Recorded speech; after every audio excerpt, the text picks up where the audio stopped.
ഒമാനിലെ Indian school director board സംഘടിപ്പിക്കുന്ന science technology innovation മേളയ്ക്ക് ബൌഷറിലെ ഇന്ത്യൻ സ്കൂളിൽ തുടക്കമായി. 2 ദിവസങ്ങളിലായി നടക്കുന്ന മേളയിൽ രാജ്യത്തെ പ്രമുഖ സ്കൂളുകളെല്ലാം പങ്കെടുക്കും. ശാസ്ത്രം ഉജ്ജ്വലമാകുന്നു, സാങ്കേതികവിദ്യ പരിവർത്തനം ചെയ്യുന്നു, നവീകരണം പ്രചോദിപ്പിക്കുന്നു എന്ന പ്രമേയത്തിലാണ് ഈ വർഷത്തെ സ്റ്റായി മേള നടക്കുന്നത്.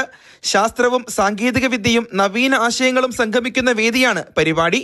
ഗ്രേഡ് 1 മുതൽ 12 വരെയുള്ള വിദ്യാർത്ഥികളെ വിവിധ വിഭാഗങ്ങളായി തിരിച്ചാണ് മത്സരങ്ങൾ.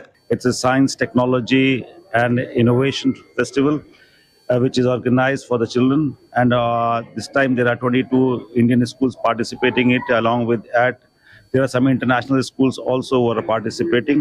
കാലാവസ്ഥാ പ്രവർത്തനം, പുനരുപയോഗ ഊർജം, സുസ്ഥിര ജീവിതം എന്നിവ എങ്ങനെ മുന്നോട്ട് കൊണ്ടുപോകാൻ കഴിയുമെന്ന് വരച്ചു കാട്ടുന്ന ഫ്യൂച്ചർ ലാബ്സ് എക്സ്പോയാണ് പ്രധാന ആകർഷണം.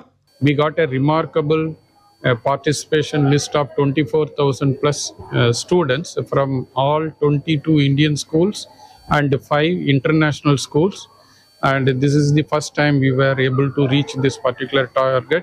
Robots for a better world എന്ന തീം അടിസ്ഥാനമാക്കിയുള്ള robotic challenge, science on stage, ശാസ്ത്രത്തെ ബിസിനസ്സുമായി ബന്ധിപ്പിക്കുന്ന സംരംഭക പിച്ചുകൾ, ക്വിസ് മത്സരങ്ങൾ എന്നിവ ഉൾപ്പെടെ വിദ്യാർത്ഥികൾക്കായി നിരവധി മത്സരങ്ങളുമുണ്ട്. 2025 സ്റ്റായി ആണ് ഇവിടെ നടന്നുകൊണ്ടിരിക്കുന്നത്. 2 ദിവസത്തെ പരിപാടിയായിട്ടാണ് നടക്കുന്നത്. 24,000-ലധികം കുട്ടികൾ പങ്കെടുക്കുന്ന ഒരുപക്ഷെ ഈ രാജ്യത്തെ തന്നെ ഏറ്റവും വലിയ സയൻസ് എക്സിബിഷൻ എന്ന് തന്നെ നമുക്ക് ഇതിനെ പറയാൻ കഴിയും. ഉദ്ഘാടന ചടങ്ങിൽ Indian school director board chairman Syed Ahmed Salman അധ്യക്ഷത വഹിച്ചു. Faisal bin Rashid bin Sayyid al Ismaili, Janvi Dankedi എന്നിവർ വിശിഷ്ട അതിഥികളായിരുന്നു. പി പ്രഭാകരൻ, ദാമോദർ കട്ടി, കൃഷ്ണേന്ദു, MB വിനോബ, ഗോകുൽദാസ്, കരഞ്ജിത് സിംഗ് തുടങ്ങിയവർ സംസാരിച്ചു. Mathrubhumi news, Muscat.